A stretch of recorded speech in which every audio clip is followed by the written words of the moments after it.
Here we are starting on a really fun project. I like to call it the Make Something Do Something project. What we have is a battery pack, a switch, and a little hobby motor that helps something do something. And there's all sorts of examples. A really nice and basic one would be a truck. We'll start with making sides, we'll make the body, and then we'll get the motor in there and the wheels on it, where we turn the same thing into a helicopter. Same profile, make the side, put it together and get the motor in. You can see this really fun dog project. What makes these projects so much fun is how simple projects, where something is spinning, can turn into something really entertaining really quickly. It doesn't need to be complicated. It doesn't need to be complex. We've made monster trucks in the past. This one goes pretty quickly. Here is a rotating flower in a field of flowers. What we're going to need, though, is an idea. This group wanted to make a dog, and it's just a fun dog that's on wheels, kind of waddles around. It is a shark chasing somebody. Now the shark is just going around. It's on one disc that's spinning. They had to make a platform and a base to hold the motor, the battery pack, and the switch, which are all inside. But these are really creative ways to get building, to see how simple it is to make something. For students who are up for the challenge, we could even have these spinning projects where they add a little extra to it and make something that's moving in motion. Let's get started making one of these. They're so much fun. Now here's the trick to making this project. You take two of these profiles, make them strong with these internal sticks. Before you start to put them together, you want to start wiggling it. So this one's really strong this way, but it's really weak if I wiggle it like this. It means I need a little more support there. And when I have two of them made, I'm going to secure them like so. And I can put X's all the way across the truck. For my example, I'm just going to be making just a simple side of a pickup. Now here's how we end up going from the profile, which is similar to what we have there, to this nice, cool shape. What we do is we cut out the paper, we make it rigid using triangles and little mini popsicle sticks. I've got some skewers down in there too. And we build our shape from two of these examples. So here's what we're working towards. Our first step is to make this main body.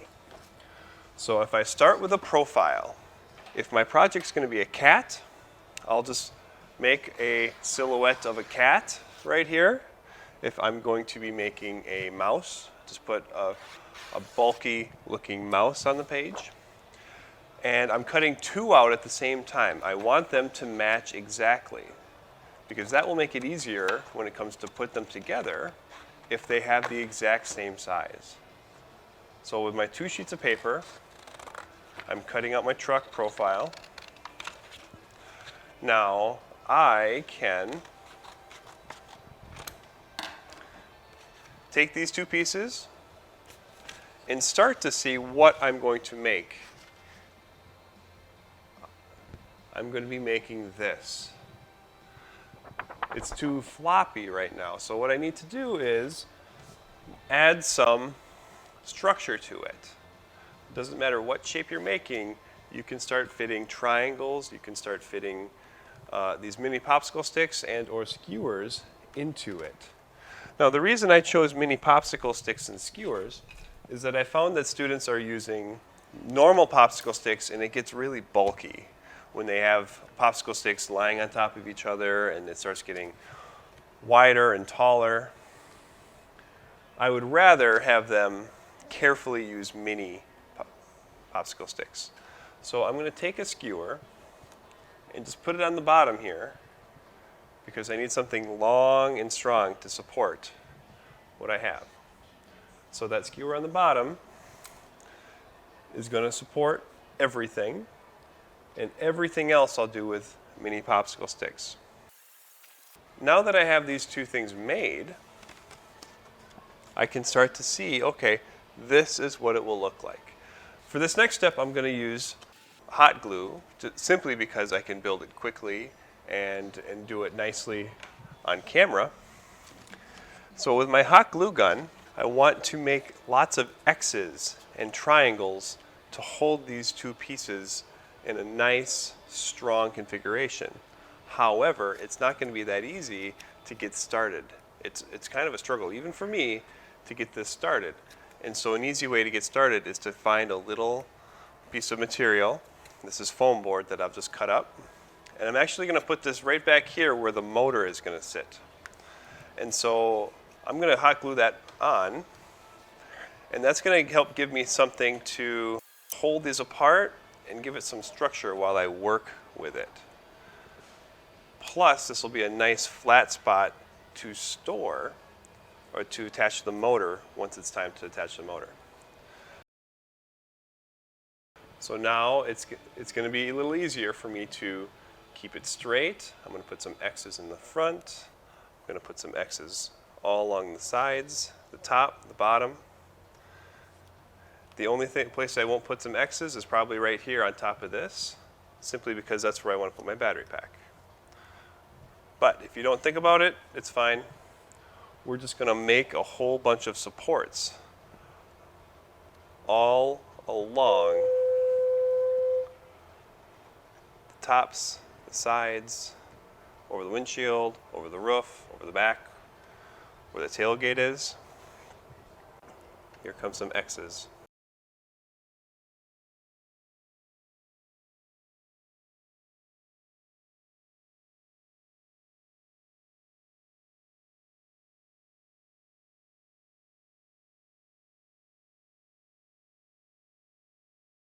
X's. There's two more things I want to do before I finish this structure building process. I'm going to want to clip off these extra long pieces. If you have a hard time clipping them off afterwards, then we probably should have clipped them off before we glued them on. But a tin snips usually takes care of it pretty nicely. And I'm also going to add pieces to round out the corners, or excuse me, to square up the corners. So for example, right here, that could have a spot. That could use one. Back here, tailgate. Down there.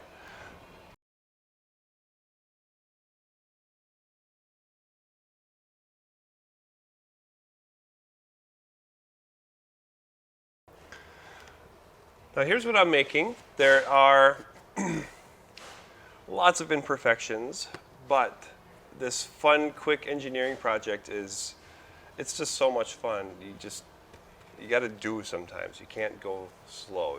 It's fun to go fast. I put this here so I'd have a nice spot to put my motor. Now the motors come in two different types. If you need the double output motor, that's the one with the two axles coming out like so. If you're making a simple windmill or a project that's just wagging or going in a circle or something, you only need one output.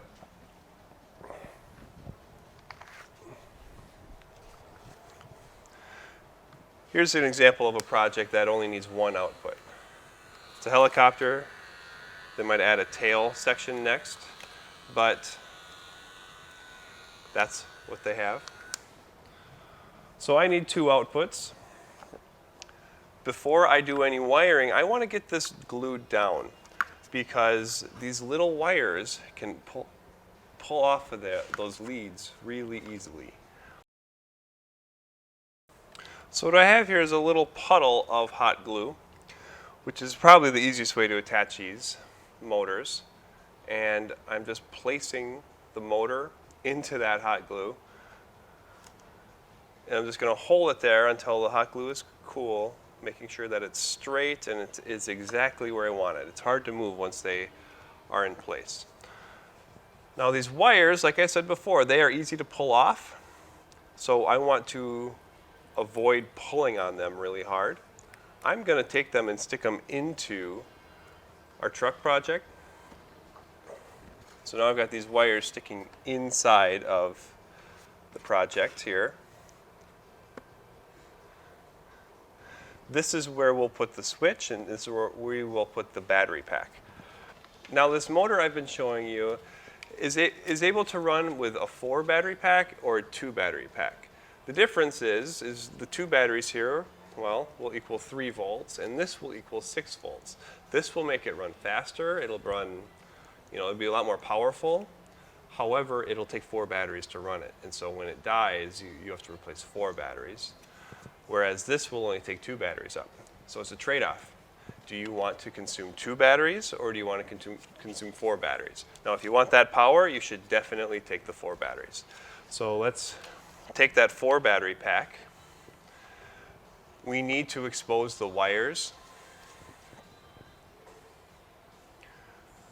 Now the wires are there's not very much there.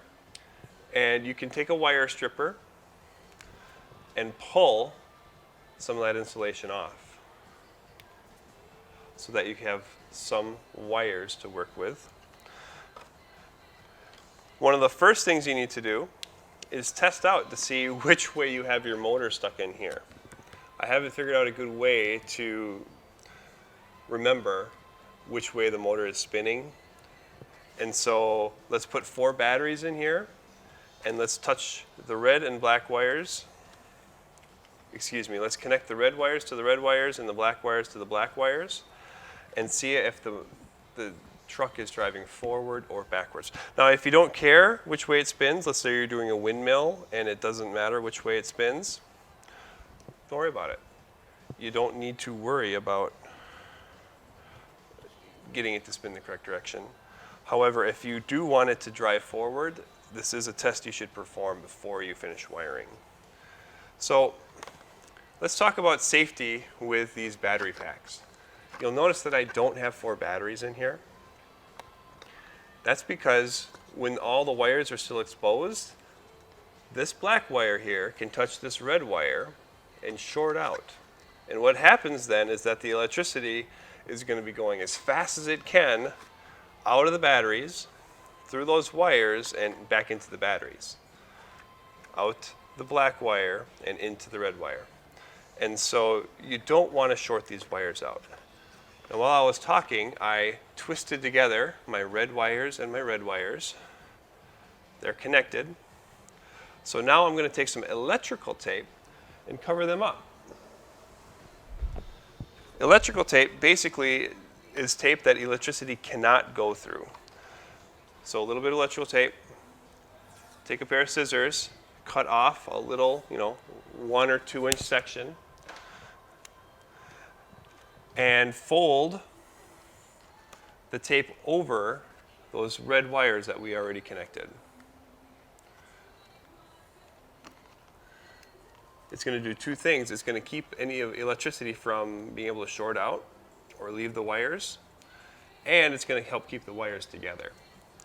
So there, that red wire is now covered. I can now safely put batteries in here and test to see if it's spinning the correct direction or if I need to turn it back around. Now I've got those 4 batteries in here. I am going to test it out. I've already got my red wires connected, and I'm going to just touch my black wire to my black wire inside of here. You can hear the motor running, and that motor is spinning the correct, that motor is spinning the correct direction that I want the wheels to turn. So that means I have it mounted the right way, that I don't need to reverse the wires. If your motor is running the wrong direction, all you need to do is take that red wire off, connect it to the black wire, and most kids can figure out, well, if I just connect these wires together, it works. The problem is that this will work until the batteries are dead. We want to put a switch in here so we can turn it off and on whenever we want without having to break the wires. So here are the switches I have available in my classroom.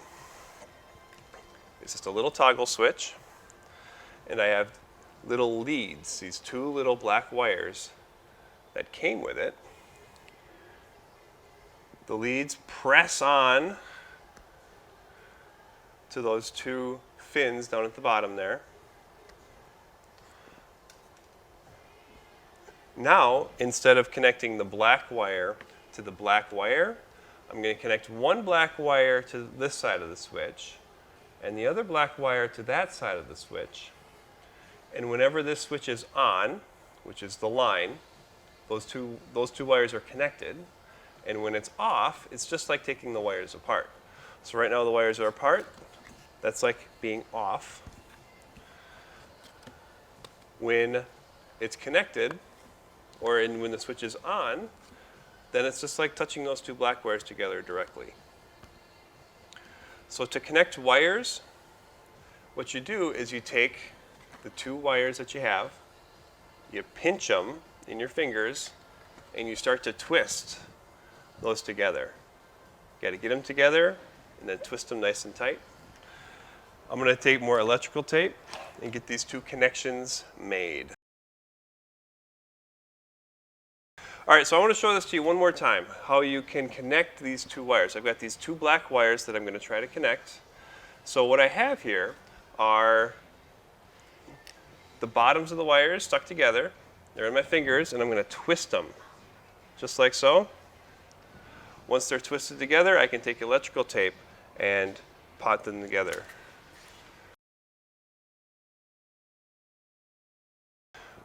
I'm also going to hot glue down the battery pack, the switch, and I'm going to try to get all these wires kind of stuck out of the way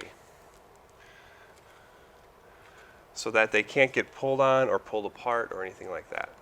I'm going to find a nice spot for the switch. I think the switch is going to go back here, kind of inside where the tailgate is. And the wires I'm just going to glue to the inside walls of the truck. So now here we have the motor mounted to the bottom, the batteries are inside, and the switch is back here in the back. If those wires fall apart, it will quit working. Now let me quickly show you how we're going to make wheels for this thing, how we'll get the front axle through there, and then we'll be done. Now here's the deal with making wheels. If I start with a piece of cardboard and something round, the inside of this makes a very nice circle. I'm really quickly just going to trace it 4 times. Now I've seen a lot of students try to cut out wheels over the years, and there's one thing that they don't expect that makes it so easy. What you need to do is cut out the first piece, and you're not going to try to muscle whatever scissors you're using into the circle. What you're going to do is you're going to just make many small straight cuts. Straight cut, straight cut, straight cut. Obviously, the more straight cuts you have, the smoother the round wheel will be. But even while talking and trying to go fast, with only so many cuts, you can see a really nice round wheel start coming into focus here.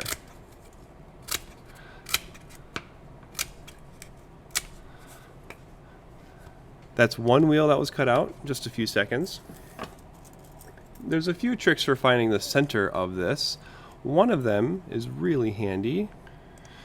If you take this little center finder tool, which I 3D printed, all it does is it puts it into a corner. So it's touching here, it's touching here, and it lets you put a 45-degree angle on it.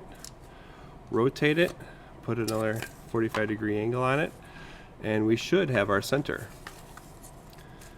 That's depending on how round we were able to cut it out quickly with our scissors. So that should be the center. When I'm trying to attach it to the dowel rods, there is a trick that everyone should know. that has to do with Elmer's glue. Now here's some Elmer's glue, and we are going to glue this dowel rod into here. If I just put some glue in there, it would be a little bit strong, but there's a way, a simple way to make it very strong. I'm going to grab a scrap and make it, you know, a decent sized piece. I need a hole in the center of this scrap that the dowel rod can fit through. And what I'm going to do is this. I'm going to have the scrap glued to the dowel rod. I'm going to have this wheel glued to the dowel rod, and I'm going to have a cap on the end with glue holding it kind of all together. So that dowel rod is going to have quite a lot of glue on it, and this is surprisingly strong when they are finished. So let me find my dowel rod. Let's get glue on all three of those things. Glue on the wheel here. Let's just use this little scrap as the end cap. Turning it over. Let's get some glue on here.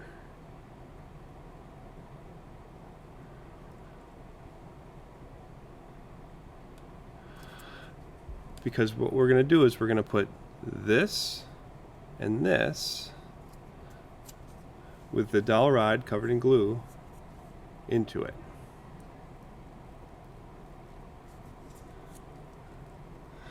Now I'm rushed, so it's getting a little messy, but I'm going to press this all together and make a few more.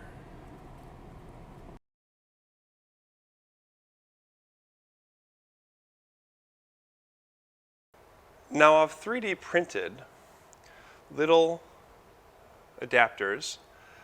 One side has the same slotted shape as this axle coming out, and on the other side is a 1/4 inch hole where I can fit a dowel rod that's 1/4 inch. So on these axles, I'm simply going to try to slip these on.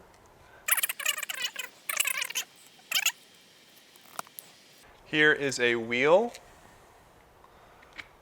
Now you'll notice that if we turn this on, it looks like it's working, but there's nothing strong enough to make it go.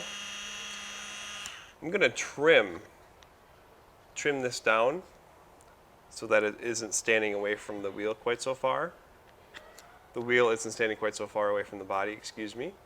And I'm going to put a little dab of hot glue in there. I'm not going to fill it up or anything, just a little bit of hot glue and stick it in there so that there's something grabbing onto this. Once my back wheels are both on, so this wheel is on, I'll add a second back wheel. Then what I'll need is a longer dowel rod with a wheel on it to stick through the front, because the front wheels will just be connected and they'll just spin freely for now at this level. So I need to decide where it is that I want my front wheels to go, and I may need to do more than just paper here. There's very little actually holding that together, and so even if I carefully poke a hole, that little paper hole might get more and more and more stretched out as this thing gets bumped and buffeted around. So what I can do there is really simply put some extra support. Now it's not just paper holding that axle in place. There's another little skewer right there. Let me hot glue this one in place, and I'll come back with the final truck. All right, here it is. The back tires are on. A little bit of hot glue holding them in there, into those little pucks. The front axle is one continuous piece where they are stuck together and they rotate together. They move through the inside of the truck there. And there she goes.